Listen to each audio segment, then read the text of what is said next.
نشستوں میں ہم تمام حضرات نے شرکتیں کی ہیں. ہمارے بزرگ بھی یہاں موجود ہیں، عمر کے اعتبار سے بھی، فن کے اعتبار سے بھی، اور ہمارے اپنے ہم عمر بھی موجود ہیں. ایک بات کا اندازہ آپ نے لگایا ہوگا، نہ لگایا ہو تو لگا لیجئے گا. نشستیں ہم بہت پہلے سے سنتے اور پڑھتے چلے آ رہے ہیں، لیکن ہماری نشستیں معیاری اعتبار سے جہاں پہلے تھیں وہاں آج بھی ہیں. کوئی بدلاؤ نہیں آیا. ابھی جو کچھ بھی کہنا تھا وہ سب کچھ پمی بھائی نے کہہ ڈالا. اب کچھ خطبہ صدارت میں بچا نہیں ہے. لیکن ایک میں جو سچی بات ہے وہ میں آپ سے عرض کیے دیتا ہوں. ہماری نشستیں جو پہلے تھیں جیسی ویسے ہی آج ہیں، اور ہم برابر پڑھتے بھی آ رہے ہیں. نئے نئے کلام بھی کہہ رہے ہیں، نئے نئے مصروں پہ تبازمائی بھی ہو رہی ہے، لیکن ہم جہاں پر پہلے تھے آج بھی وہیں پر ہیں. شاید اس میں کوئی تو وجہ ہو سکتی ہے. کیا وجہ ہے؟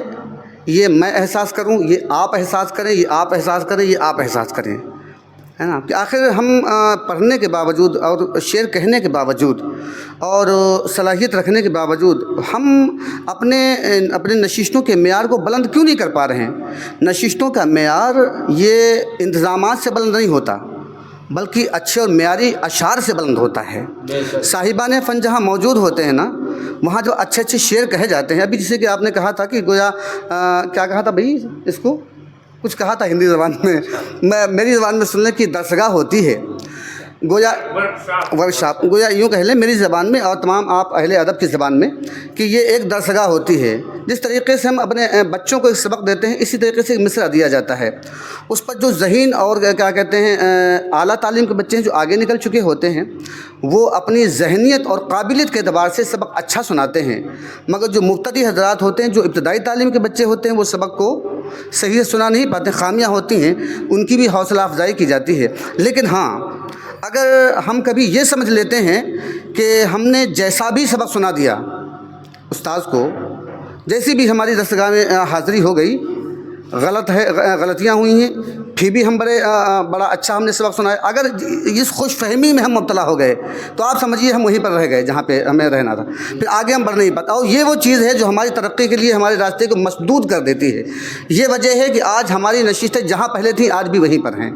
ورنہ ہم میں ایسا کوئی شخص نہیں ہے جو بہتر شعر کہنے کی صلاحیت نہ رکھتا ہو. ہمارے اندر خامی یہ ہے کہ ہم جب کبھی کسی کے اندر کوئی دیکھتے ہیں خامی، تو حالانکہ شعر کہنے والا اپنے طور پر خامی نہیں چھوڑتا، اپنے طور پر اچھا شعر کہتا ہے.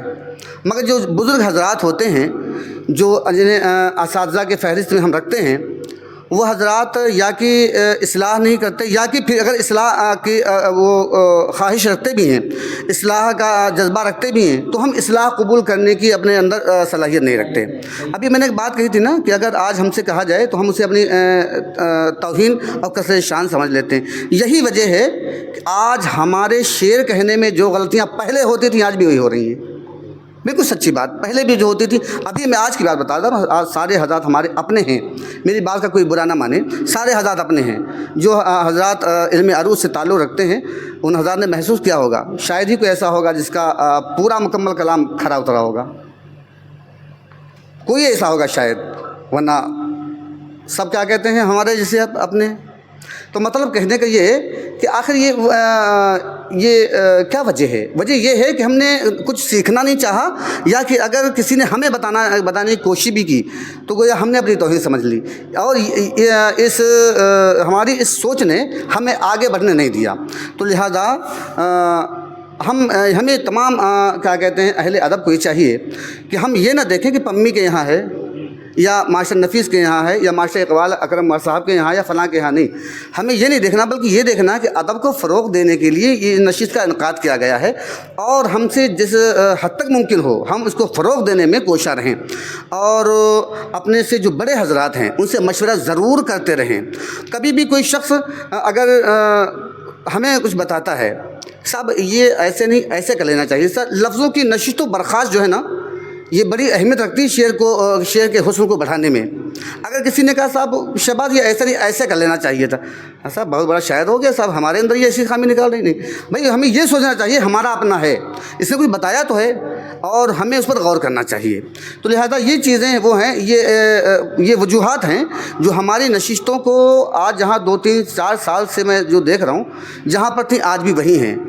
تو یہ ہے کہ ہمیں یہ چاہیے کہ ہم تمام حضرات مل کر نشستوں کے معیار کو بلند کریں اور نشست کے تقدس کو کسی صورت پامال نہ ہونے دیں۔ میں اکثر اپنے احباب سے بات کہتا رہتا ہوں کہ میں نے نشستوں میں شرکت کرنی چھوڑ دی ہے، میں نشست نہیں پڑھوں گا۔ کیوں صاحب؟ نشستوں کا جو اپنا ایک وقار ہوتا ہے وہ وقار مجروح ہوتا ہے، تقدس پامال ہوتا ہے۔ وہ یوں تو کہیں بھی محفل بیٹھ کے ہو سکتی ہے، طرحی نشستیں جو ہوتی ہیں ان کا اپنا ایک وقار ہوتا ہے، ایک اپنا کیا کہتے ہیں ایک طریقہ کار ہوتا ہے، اور ہم اس طریقے سے ہٹ جاتے ہیں اور اسے ایک عجیب تماشا بنا کے رکھ دیتے ہیں۔ تو لہٰذا پھر اسی لیے میں آزردہ خاطر ہو کے میں کہا صاحب نشستوں میں شرکتیں نہیں ہوں گی، حالانکہ ایسا مطلقاً نہیں ہے، انشاءاللہ شرکتیں ہوتی بھی رہیں گی، اور میں تو اپنے اندر کوئی خوبی کوئی صلاحیت نہیں رکھتا ہوں۔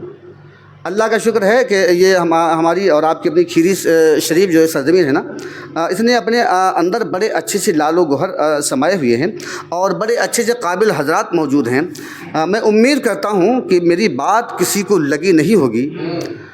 مقصود ہے اس بزم میں اصلاح مفاسد، نشتر جو لگاتا ہے وہ دشمن نہیں ہوتا۔ خیر، جو بات کہنی تو میں نے بات عرض کر دی۔